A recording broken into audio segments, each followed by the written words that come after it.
समेत गगन बन कीन्हा, बाजे समेत गगन बन कीन्हा।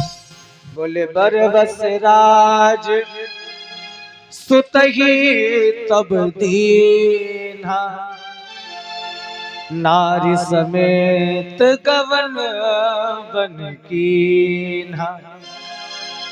महाराज मनु के ऊपर जब मनु महाराज ने देखा कानों के पास कुछ बाल सफेद हो गए हैं, तो मनु महाराज ने सोचा अब चौथापन आ गया है, हमको जंगल में जाकर के भगवान का भजन करना चाहिए। मानस महाकाव्य में गोस्वामी बाबा तुलसीदास जी वर्णन करते हैं, बोले नीति कहते अस सुनहु दशानन, और चौथे पन जाय नप कानन। स्वामी जी ने कहा नीति कहती है चौथे पन में हर व्यक्ति को जंगल में जाकर भगवान का भजन करना चाहिए। शांत बैठो। कहा हर व्यक्ति को जंगल में जाकर के भगवान का भजन करना चाहिए। अब आज के जमाने में कोई भी व्यक्ति जंगल में जाकर के भगवान का भजन नहीं कर पाता है। लोगों से अगर कह दो कि अब तुम बुढ़े होने लगे हो, भगवान का भजन करो, भगवान हमारे जीवन में संदेश भेजते रहते हैं कि अब तुम्हारा समय नजदीक आ रहा है, भजन करो। भगवान ने पहली घंटी बजाई, बाल सफेद हो गए। भगवान ने कहा ये पहला निमित्त तुम्हारे लिए संदेश भेज दिया, बाल सफेद हो गए, भगवान का भजन करने लगो। चले गए दुकान पर, बढ़िया लगाई डाई, कहा अब तो हमारे बाल काले हो गए, नहीं बनेंगे वृद्ध, नहीं करेंगे भजन। भगवान ने दूसरी घंटी बजाई, दांत टूटने लगे, बढ़िया गए दांत लगवाए, आए नए पत्थर के, कहने लगे अब तो हम चना चबाई लेते हैं, अब काहे भजन करें। तीसरी घंटी बजी, भगवान ने आंखें कमजोर कर दी, नजर कमजोर हो गई। चले गए नेपाल में आंखी बनवाई है, भजन तब भी नहीं करेंगे। अंत में आखिरी घंटी बजी, चले गए सीधे सीधे। भगवान ने कहा अब तुमको उठा ही ले, अब तुम जब कुछ करने नहीं चाहते। तो जानते हो साथ में कुछ भी नहीं जाएगा। अगर हम भगवान का भजन नहीं करते सब यही छूट जाएगा। साथ में जाएगा तो सिर्फ जो हम सत्कर्म करते हैं, भगवान का भजन करते, यही साथ में जाने वाला है। किसी विद्वान ने बड़ी बढ़िया बात बताई, बोले पाल रहे तो पलना में पौड़ी रहे, और पियती है दूध कहाँ यहाँ एक सत्य है।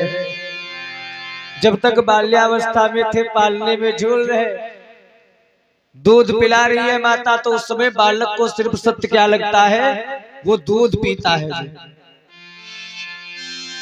सियाने भये तो गलियन में खेली रहे, और उड़ावत है धूल कहाँ यहाँ एक सत्य है। जब थोड़े बड़े हुए गलियों में बच्चा खेलता तो उसको उस समय वो खेल ही सत्य नजर आता है। जब युवा हो गए, विवाह हो गया,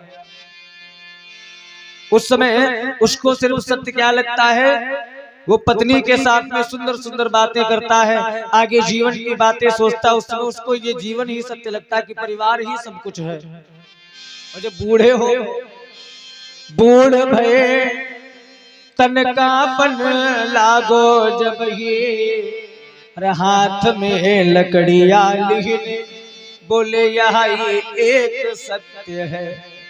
बूढ़े हो गए, लाठी लेकर चल रहे हैं, उनको सत्य क्या लग रहा, वो लाठी। राम तारे भैया। और चार जन लइके, और जब शमशान की तरफ चले, तब पीछे सब बराती कहे राम नाम सत्य है। हाँ, पीछे सब चिल्लाई रहे राम नाम सत्य है, राम नाम सत्य है। अच्छा, उस समय तो सब कहते हैं राम नाम सत्य है, जब तक शमशान तक गए तब तक तो राम नाम सबको सत्य मालूम होता रहा, और शमशान से वापस आए फिर सब भूल गए, फिर किसी को राम नाम सत्य नहीं लगता। हाँ हाँ, एक बार हम जा रहे थे किसी काम से, तो हम छोटे ही थे, हमारे बाबा जी थे साथ में, और ऐसे ही अंतिम यात्रा जा रही थी, सब बोल रहे राम नाम सत्य है। तो हमने पूछा, हमने कहा बाबा सब तो बोल रहे हैं और ये एक व्यक्ति इसको लिटाए हुए ले जा रहे हैं, ये काहे नहीं बोल रहा, सब बोल रहे हैं। तो बाबा ने कहा भैया तुम पागल हो क्या, मुर्दे राम नाम नहीं बोलते हैं। हाँ, कहा मुर्दा थोड़ी ना बोलता है। अब आज से तुम लोग पहचान लेना, जो ना बोले वो समझ लो मुर्दा ही है। स्वामी जी ने वर्णन भी किया, बोले जीवित 14 प्राणी, जितना भी समय मिले भगवान का भजन जरूर करो। चर्चा चल रही थी महाराज मनु की, महाराज मनु ने सोचा चौथा बना गया, हमने भगवान का भजन नहीं किया, जबरदस्ती अपने पुत्र उत्तानपाद को राजा बनाया और अपने आप कहाँ चले, महारानी शतरूपा के साथ। तीरथ बरे ने विख्याता, तीरथ बरे ने विख्याता,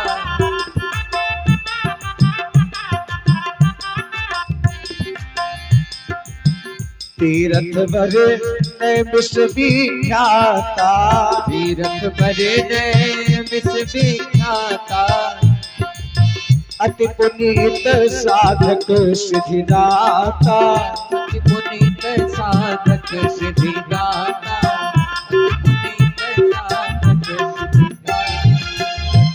बोले तीरथ वर नैमिष विख्याता, अति पुनीत साधक सिद्धिदाता।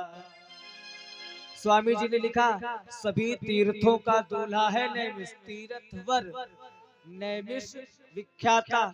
अयोध्या से महाराज मनु चले महारानी शतरूपा को साथ में लेकर पैदल पावन धाम नैमिषारण्य के लिए आ रहे हैं। बोले पंथ जात सोहत मति धीरा, ज्ञान भगति जनो धरे शरीरा। मार्ग में जा रहे हैं और ऐसे सुशोभित हो रहे हैं जैसे मैया भक्ति स्वयं अपने पुत्र ज्ञान के साथ में जा रही हो।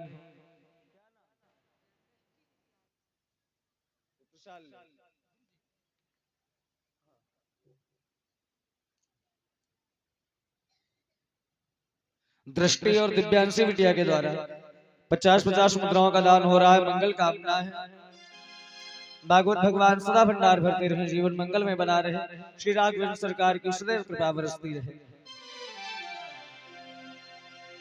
मालूम भैया जा रहे हैं मार्ग में, और जब नैमिषारण्य में पहुंचे जाकर के तो स्वामी जी वर्णन करते हैं, पहुंचे जाए धेनुमति तीरा, धेनुमति तीरा,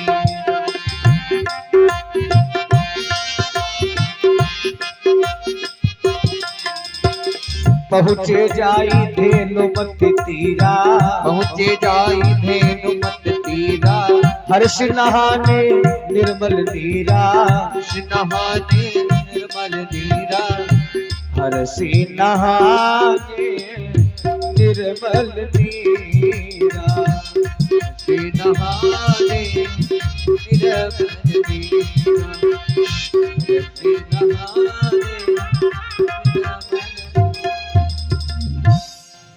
बोले पहुंचे जाई धेनुमति तीरा, हर्ष नहाने निर्मल नीरा।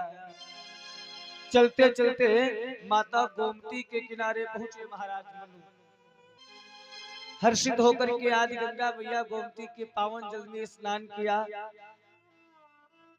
स्नान करने के तदोपरांत जब बाहर निकले तो महाराज मनु से मिलने के लिए नैमिष के संत महात्मा आने लगे। स्वामी जी लिखते हैं, बोले आए मिलन सिद्ध मुनि ज्ञानी, धर्म धुरंधर नृप ऋषि जानी। महाराज मनु को राज ऋषि जान करके नैमिष के जितने भी सिद्ध मुनि थे, ज्ञानी मुनि, उनसे मिलने के लिए आने लगे। अब जितने भी सुंदर सुंदर तीर्थ थे, संतों ने आदर पूर्वक सभी तीर्थ करवाए महाराज मनु को। सुंदर वल्कल वस्त्र धारण करते थे और संतों के समाज में नित्य पुराण सुनते थे महाराज मनु शत्रुपा जी के साथ। यहां से देखो, कथा से हमको एक शिक्षा और लेनी चाहिए। अगर हम कोई तीर्थ यात्रा पर जाते हैं धार्मिक कार्य करने, तो अपनी धर्म पत्नी को साथ में लेकर के जाएं। हाँ हाँ, मनु महाराज देखो शत्रुपा जी को साथ में लेकर के गए, वैसा थोड़ी ना है अपने आप चले जाओ हरिद्वार में बढ़िया आश्रम में देसी घी की पूड़ी खाई रहे और बूढ़ी अम्मा को छोड़ गए घर में। हाँ, राम तारे भैया, बूढ़ी अम्मा बैठी है बाहर और पोती से कहते हैं, बिटिया पिंकी एक गिलास पानी दे दो। पिंकी भीतर से बोली, कहती बूढ़ा बहन पानी देना है, कतरो पानी ढुकती है। अब बताओ, आपके तीर्थ करने से कोई फायदा थोड़ी ना है। आपकी पत्नी बूंद बूंद पानी का तरस रही बूढ़ी अम्मा घर में, तुम तीर्थ कर रहे हो, कैसे फल मिले। कथा से हमको शिक्षा लेनी चाहिए। महारानी शत्रुपा साथ में है, महाराज मनु बैठ करके साथ में सुंदर सुंदर पुराणों की कथाओं को सुनते हैं। स्वामी जी लिखते हैं, बोले द्वादश अक्षर मंत्र पुने जपहि सहित अनुराग, वासुदेव पद पंकर हो दंपति मन अति लाग। सुंदर द्वादश अक्षर का मंत्र दिया, ओम नमो भगवते वासुदेवाय। द्वादश अक्षर मंत्र का जाप करते महाराज मनु और शत्रुपा भगवान वासुदेव के चरण कमलों में। महाराज मनु और शत्रुपा का नित्य प्रेम उत्पन्न होता जा रहा है। स्वामी जी वर्णन करते हैं तपस्या कैसे कर रहे हैं। करही आहार साक फल कंदा, करही आहार साक फल कंदा,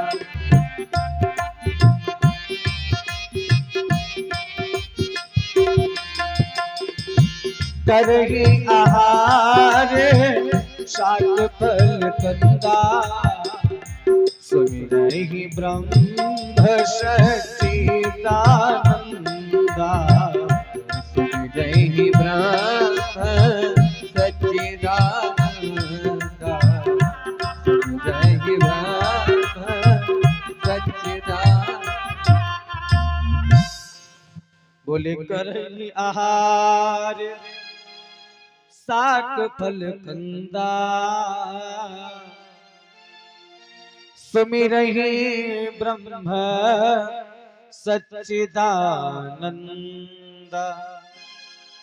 सुंदर कंदमूल फलों का आहार करते हैं, सच्चिदानंद भगवान का स्मरण कर रहे हैं महाराज मनु। याज्ञवल्क्य जी कहते हैं, भरद्वाज बोले पुनि हरि है तो और करने तप लागे, और बारी आधार मूल फल त्यागे। जब तपस्या में लीन हो गए, भगवान के लिए जब तप करने लगे, मूल फलों का त्याग करके केवल जल के आधार पर रहने लगे महाराज मनु और शत्रुपा। और मन में निरंतर एक ही अभिलाषा रहती है, और अभिलाष निरंतर हो देखिए नयन परम प्रभु सोई। रोज मन में यही अभिलाषा रहती है कि मैं भगवान का दर्शन अपने नेत्रों से करूं।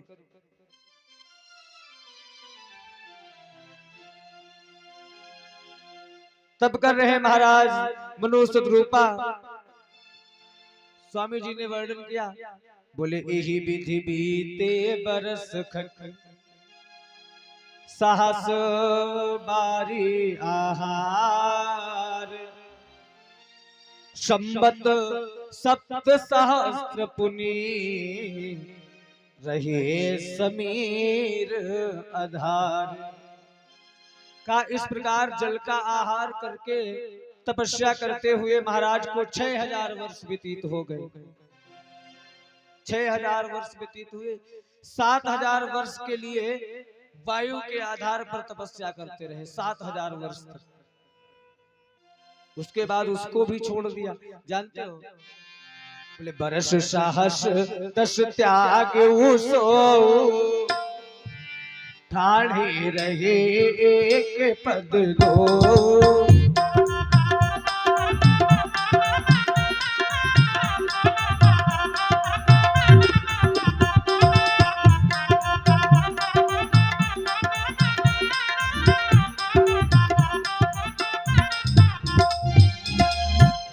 बोले बरस साहस 10 त्याग हुसो,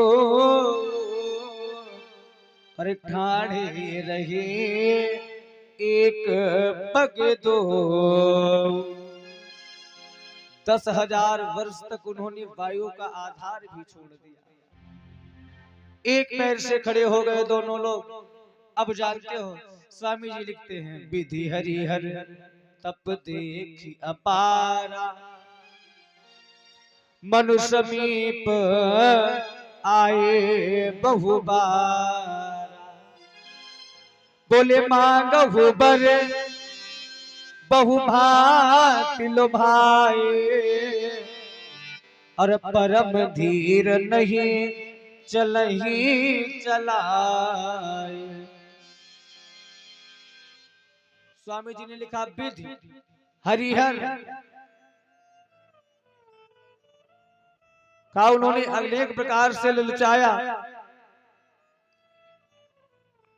भगवान ब्रह्मा, विष्णु और शिव जी कई बार महाराज मनु के समक्ष आए और लालच दिया, प्रलोभन दिया, कहा वरदान मांग लो, मांगो।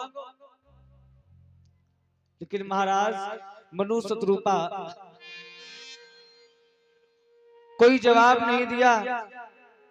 शरीर अस्थियों का ढांचा रह गया है, फिर भी उनके मन में जरा सी भी पीड़ा नहीं हुई। गोस्वामी बाबा तुलसीदास जी वर्णन करते हैं, बोले मांगो मांगो बरु भय नभ बानी, परम गंभीर कृपा मृत्यु विषानी। मृतक जियावनी गिरा सुहाई, और श्रवण रंध्र हुई जब उर आई। आकाशवाणी हुई, मांगो वरदान मांग लीजिए। जब मुर्दे को जिंदा कर देने वाली यह सुंदर वाणी महाराज मनु की कानों में पहुंची, कानों से जब हृदय में आई तो राजा रानी के शरीर ऐसे हो गए जैसे ऐसा लग रहा है अभी ये अपने राजमहलों से आए हुए हो।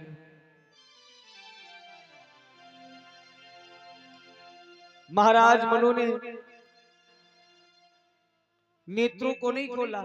महाराज मनु जानते हो कौन से स्वरूप के दर्शन करना चाहते हैं?